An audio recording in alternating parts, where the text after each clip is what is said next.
அனைவருக்கும் வணக்கம். TNPSC group 4க்கான notification வந்துருச்சு. இந்த நோட்டிஃபிகேஷன் மகிழ்ச்சியான செய்தி தருணத்தில் சில மாணவர்களுக்கு வேக்கன்சி கம்மியாக இருக்குதுன்னு ஃபீல் பண்ணுறாங்க.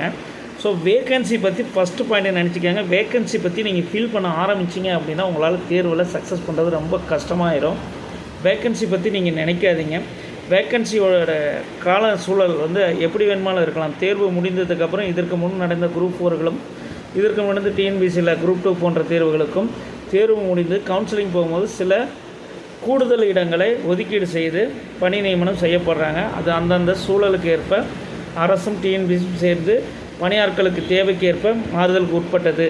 ஸோ அந்த டைமில் முடிவெடுக்கக்கூடியது. ஸோ அது எப்படி வேணுமாலும் இருந்தாலும் இப்போ வெளியிடப்பட்டது கம்மியோ மீதியோன்னு உங்கள் நண்பர்களுக்கு மத்தியில் நீங்கள் டிஸ்கஸ் பண்ணாதீங்க. கம்மிங்கிறதுனால நமக்கு வேலைவாய்ப்பு கம்மி அப்படின்னு நினச்சிங்களா, நீங்கள் இங்கேயே ஃபெயில் ஆகிடுறீங்க. ஃபஸ்ட்டு இங்கேயே ஃபெயில் ஆகிடுறீங்க. உங்களுக்கு வேக்கன்சி கம்மியாக இருக்குது நீங்கள் ஃபீல் பண்ண ஆரம்பிச்சிட்டிங்களா, இங்கேயே ஃபெயில் ஆகிடுறீங்க. நீங்கள் தேர்வுக்கு தயாராகுவது ஒரு வேஸ்ட் ஆஃப் டைம் அப்படிங்கிற மாரி தான் ஆயிரும். மாணவர்கள் தயவுசெய்து இந்த வேக்கன்சி கம்மிங்கிறத ஃபீல் பண்ணாதீங்க.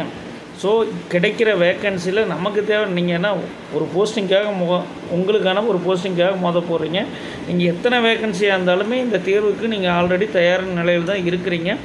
இன்னும் இந்த 60 to 70 நாட்களை முறையாக பயன்படுத்துங்கள், வெற்றி பெறலாம். அது மட்டும் இல்லாமல் இந்த 70 நாட்களில் உங்களுடைய பர்சனல் நீங்கள் ஃப்ரெண்ட்ஸோடு வெளியே போகிறது, ஃபேமிலி ரிலேஷன், மேரேஜ் இந்த மாதிரியான விஷயங்கள்லாம் கடந்து செல்வது நல்லது. கூடுமான அளவுக்கு ஒரு நாளைக்கு 8 to 10 மணி நேரம் படிங்க. ஸோ இந்த மாதிரி விஷயத்தில் கான்சன்ட்ரேட் பண்ணுங்கள். அவ்வளோதான். போஸ்டிங் கம்மியாக இருக்குது, நமக்கு வேலை கிடைக்காது, நீங்கள் உங்கள் நண்பர்கிட்ட பேசுகிறதும் உங்கள் நண்பர் உங்களை பேசுகிறதும் இந்தமாரி டீமோட்டிவேஷன் பண்ணாதீங்க.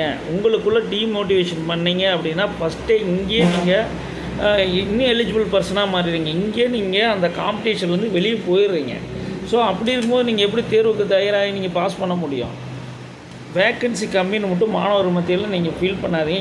இப்போ இந்த வேக்கன்சி இன்னும் வருங்காலத்தில் எப்படி வேணுமாலும் இருக்கலாம். இப்போ நமக்கு கிடைச்சிருக்கிற வேக்கன்சி நல்ல வேக்கன்சி. இதுக்காக நீங்கள் போராட பாருங்கள்.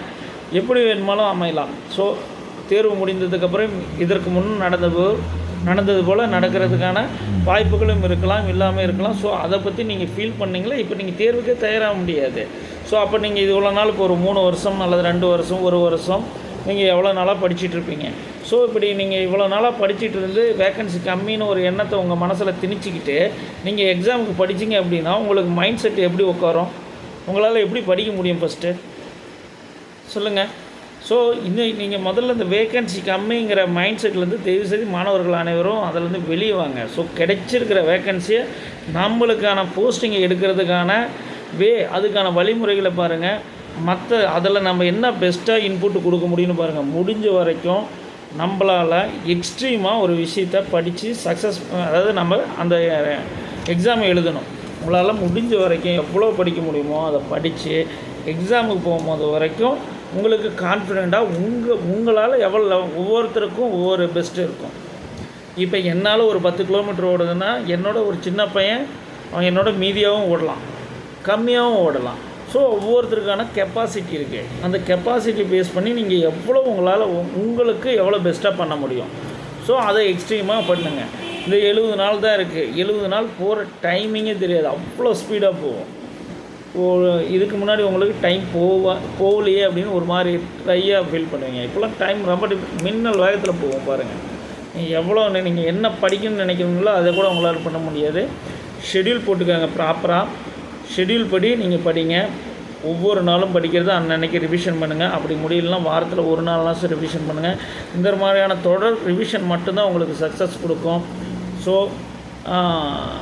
ப்ளஸ் நீங்கள் படிக்கிற விஷயத்த கண்டினியூட்டியாக படிங்க, பிரேக் எடுக்காதீங்க, வெளியில் போகிறது தவிர்த்துக்காங்க. 70 நாளும் ஒரு தவ வாழ்க்கை வாழுங்க. ஒரு 48 நாள் விரதம் இருக்கிற மாரி நீங்கள் ஒரு 70 நாள் விரதம் இருங்க. ஸோ இதுதான் வாழ்க்கை அப்படின்னு நினச்சி படிக்கிறவங்களுக்கான ஒரு ஐடியா தான் நான் சொல்கிறேன். இதை செய்கிறதும் செய்யாததும் ஒவ்வொருத்தருக்கான சூழல். இது நீங்கள் எத்தனை பேர் பார்ப்பீங்கன்னு கூட தெரியல. பார்க்குறவங்களுக்கு யாருக்கோ ஒருத்தருக்கு பயன்பட்டாலும் எனக்கு நல்லது தான். ஸோ நன்றி, வணக்கம். மீண்டும் மற்றொரு காணொலியை சந்திப்போம். இது சம்மந்தமான வேறு ஏதாவது முக்கியமான தகவல் இருந்தால் அடுத்த காணொலியை சந்திப்போம். நன்றி, வணக்கம். தேங்க்யூ.